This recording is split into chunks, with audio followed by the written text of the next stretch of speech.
Hello and welcome. I'm Ron Peters, and this is my multimedia production studio, Mystic Frequencies. Our video today is a full studio tour, so let's not waste any time and get right into all the synthesizers, keyboards, and everything else we have going on around here. Okay, we're going to jump right into the keyboards. This is the Quasi MIDI Sirius, the quintessential synthesizer of 90s techno, house, and dance music. Give you a quick little taste of it.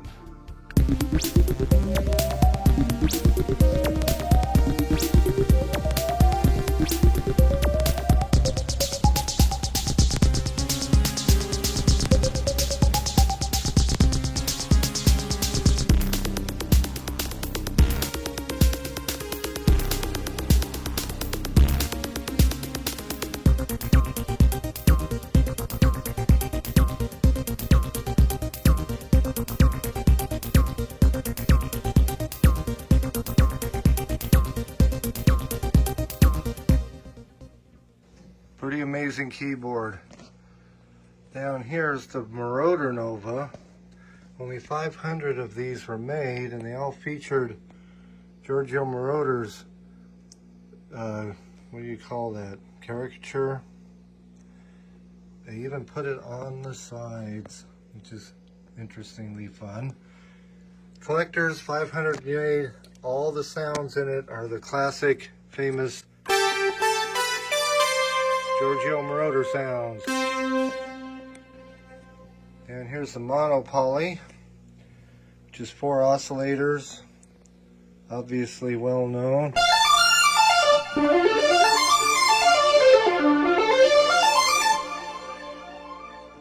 This is the Teisco S60P. This was a little preset synth they made, somewhat scarce. Presets only. But man, does it have some screaming bass and lead sounds. No knobs to turn, just poke a button and play away. What a cool keyboard that is. Unfortunately, I don't have it connected right now, but I will make a demo sometime of it. The Teisco S60F, single oscillator synthesizer with a great LFO section. This little beast looks very simple, but it can make some awesome sounds. It's amazingly well laid out. It's the baby brother to this, which is the S110F. This is 2 oscillators, duophonic, has a filter bank with parametric settings. I guess you'd call that a resonant filter bank. That is awesome. You can have direct output, you can mix it with it, or you can go straight through the filter bank. Love that keyboard. Oberheim Matrix 6, which is basically almost as capable as a Matrix 12 or an expander. However, it's all flat panel, hard to program, even though it has a lot of patching ability. Thus, a controller here, which gives you a knob for everything, which is nice because you can literally make sounds easily now with it. And here's the Akai AX60. This was part of Akai's Micro Studio system, which included the S612 sampler and several other MIDI units. The MG1212 12-track recorder was the big daddy of the system. That is a single oscillator, I do believe, synthesizer. Moving along, this is the Chromatic Music Lab's Whole Tone Revolution. This was made only in Japan. It features a Janko key bed that, just with 3 or 4 fingers, see if you can see this, you can play some huge chords with this. Don't have it hooked up right now, but you get 88 keys in that space of 61. And here's DX9, DX7 below it, and DX5 below it. Don't need to explain how great the DX line of synths were for a long time. They're still used today. the Kawai K5, which was Kawai's second synthesizer based on harmonic programming, and their first all-digital. The K3 was their first based on harmonic programming, but it was still analog on the filters and all that. The K5 is all digital, in and out, all the way through. The K5 you can program 128 harmonics compared to the K3 at 32. The K5000 came out later with a whopping 512 harmonics you can program. So that puts the K5000 at half of what the Kinetic Sound System's Prism synth could do. But that's so rare. Yeah. So here we have the Korg Triton Extreme 88. I have to get way back to get that in the shot. This featured a vacuum tube, which was their idea to warm up the sound a little bit, and it does help a little. Not as much as they claim, but it does help. Full workstation. This one I've installed the MOS board, which opens up the F bank of sounds, which is all synthesized instead of sampled. I do believe it's their early synthesizer analog modeling. You'd have to look that up online to see more detail. But that's a great setup. Kawai M8000, one of the best 88 key MIDI controllers ever made. Best feeling in the action I've ever seen. It feels like a piano, but it's not heavy. It's still quick to react. Moog Polymoog. This is what made the song Cars by Gary Newman famous. It was also used for the bass in Visage Fade to Gray. Now here's Roland JX3P, single oscillator, very capable synthesizer.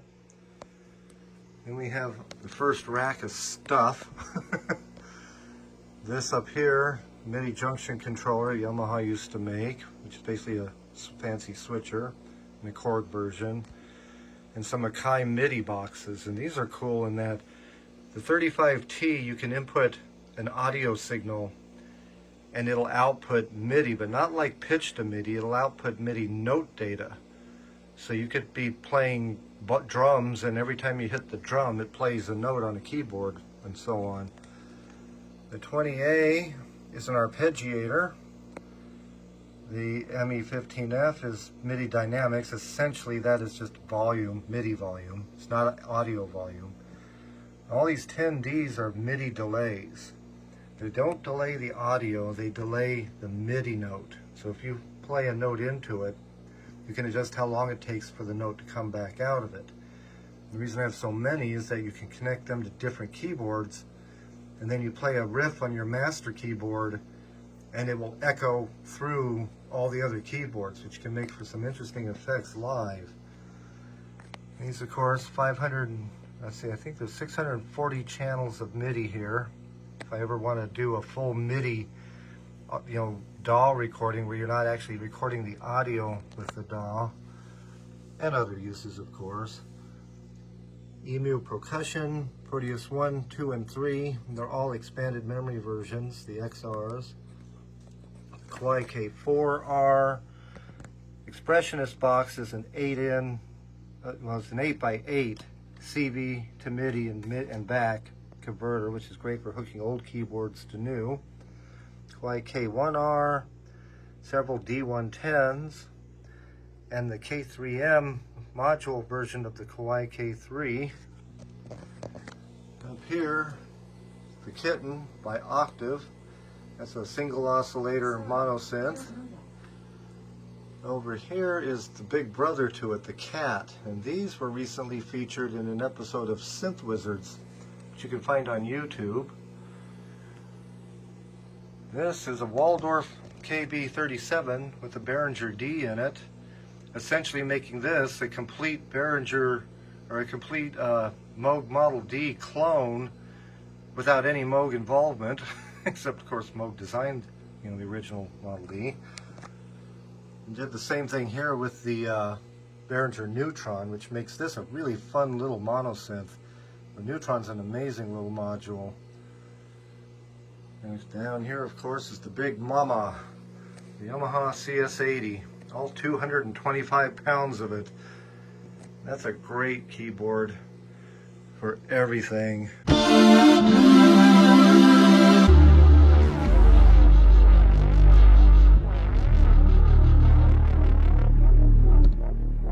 Polyphonic aftertouch, 8 voice.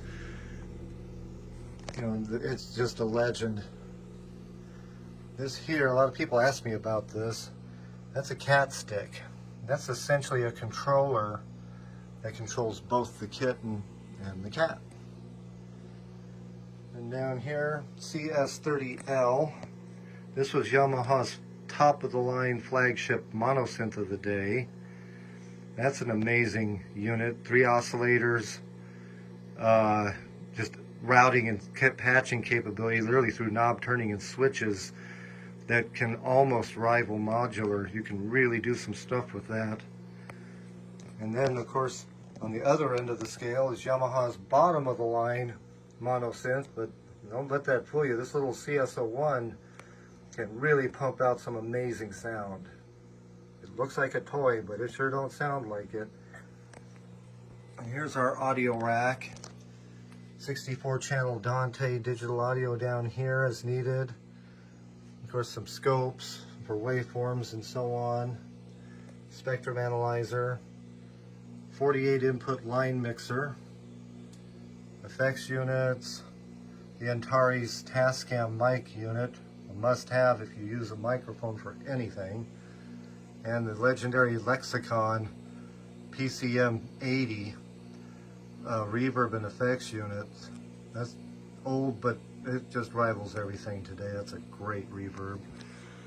Teisco tape delay. That's an 8-head unit, which is kind of scarce to find that many heads in one. Of course, the Lisa's D4.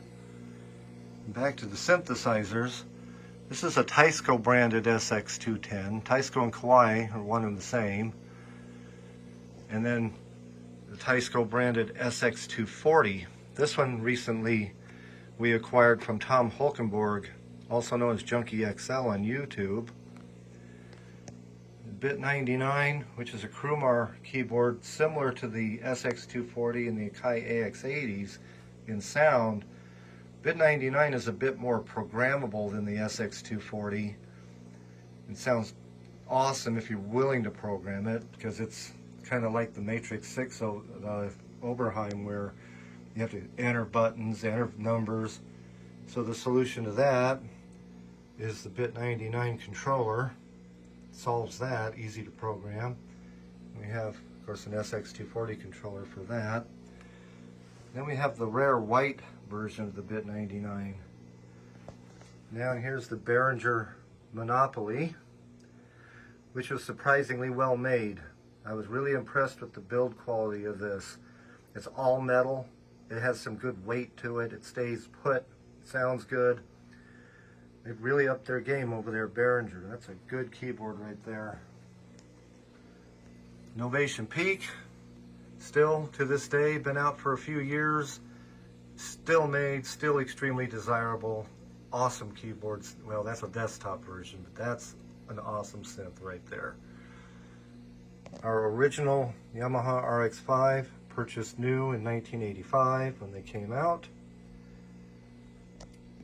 Complemented with the Roland TR-8S, which I replaced our Digitact with. The Digitact is great, but its logic, its workflow is so different from everything else here that it became kind of a hindrance, you know, because you're sitting there thinking about it rather than making music.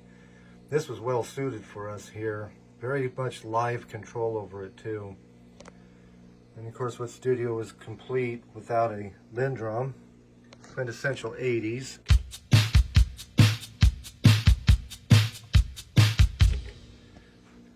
And we use a Polyend SEQ sequencer. I mainly use it to program more complex beats on the Lindrum. Even though you can do songs and patterns on the Lindrum with much longer chains, it's easier this way. And of course, Bass Station 2 is needed. The beauty of this compared to the Roland what is that, the TB3 or TR3, is that this transposes. When you play notes, the MIDI out, if it was connected to something else, like another sequencer, like in the Matrix Brute, playing a bass line or something, it will transpose that for you. So another great live use unit. Little Boss DR3 for when you want to just do some quick composition, just want quick drums. Just hit a button, let her rip.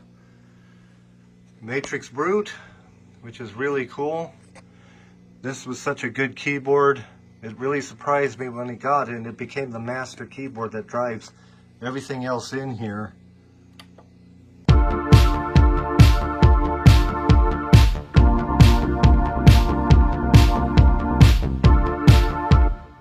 You can really do a lot with that, and that was just a simple sequence there.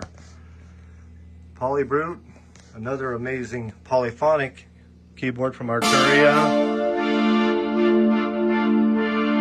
Aftertouch. It's got the slide strip like the CS80. A lot of people don't know that's there because it matches the wood grain. Roland Jupiter 8. Say no more. We all know about those. One of the most awesome keyboards of the early 80s right there. This one has all the JL Cooper mods, which includes 3-bank patch memory, enhanced DCB output on the back, which I've got connected to a Kenton MIDI box, which gives this keyboard MIDI capability, you know, in and out, through, all of that. And I've snuck up under here in it are the switch for the banks of memory, plus these knobs and switches, which give you full control over the split, layer, and dual modes as far as the audio output, the volume. So you can really, you can send one out through a reverb and another one out through a delay. You know, it splits it up nicely. Here's the Novation Summit. This keyboard is essentially 2 Novation Peaks in one box with keys. Gives you 16-note polyphony, and of course the split, dual, layering, and all of that. That just takes the peak to a whole nother level. Truly amazing. Moving on, this SX240 is Kawai branded. That's the first synthesizer I ever purchased right there. Bought brand new in 1984. That's what you were hearing playing the organ sounds earlier. It has a built-in sequencer, which we typically sequence those pads and organ riffs in when we play live. Kind of eliminates the need for an organist. But, you know, say no more. The SX240 is a real sleeper keyboard that's just now being discovered. It's a keyboard that, in a lot of people's opinions, can outpace the Junos. But that's a matter of opinion because they all have their pluses and minuses, of course. Now here is the Ensoniq Fismo. This was their first transwave synth, and it's an amazing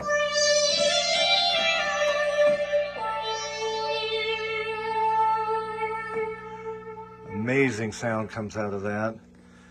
And here's, I have to back up, the big mama, the Sequential Circuits Prophet 10.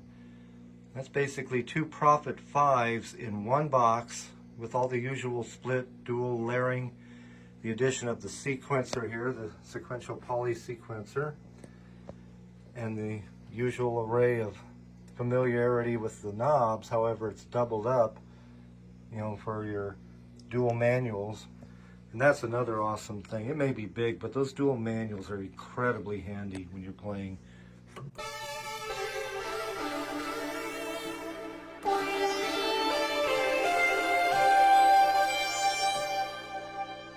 Remarkable keyboard for the times. These were fun because they had a tape backup built right into them to back up your sequences and sounds right there. Oberheim Expander, basically an Oberheim Matrix 12 without keys. This one has the unusual glossy front panel, so I'm trying to get the light up there out of the reflection. Truly amazing also. You saw the quasi MIDI and everything over here. Now back here, hiding is a Jupiter 8 or Jupiter 6 that I am repairing for a good friend, or trying to repair. It's got a weird, quirky problem with the Europa mod that was added to it. We're trying to sort that out so it'll boot up. This Kawai K3 here was the second synthesizer I ever purchased. It's just waiting to find a stand in here. This is an Irjul theory board. That is a lot of fun too. You connect it out through MIDI. You can set 2 different MIDI channels up for the left and the right pads of buttons. And you could set it up for chords and progressions and soloing on the right. So you can literally play songs and chords and things and never hit a bad note. It's really a nifty little tool for doing live use. I've often thought about putting guitar nubs on the ends so you can play it like a guitar. Roland JX8P, Yamaha little fun drum deal, you know, consumer grade. There's Yamaha's flagship sequencer, the QX1, back from early 80s. And I have a second one over here. I've converted both of these with a memory card. Well, that one has a USB stick drive. This one has a memory card drive. We're replacing the floppy drive.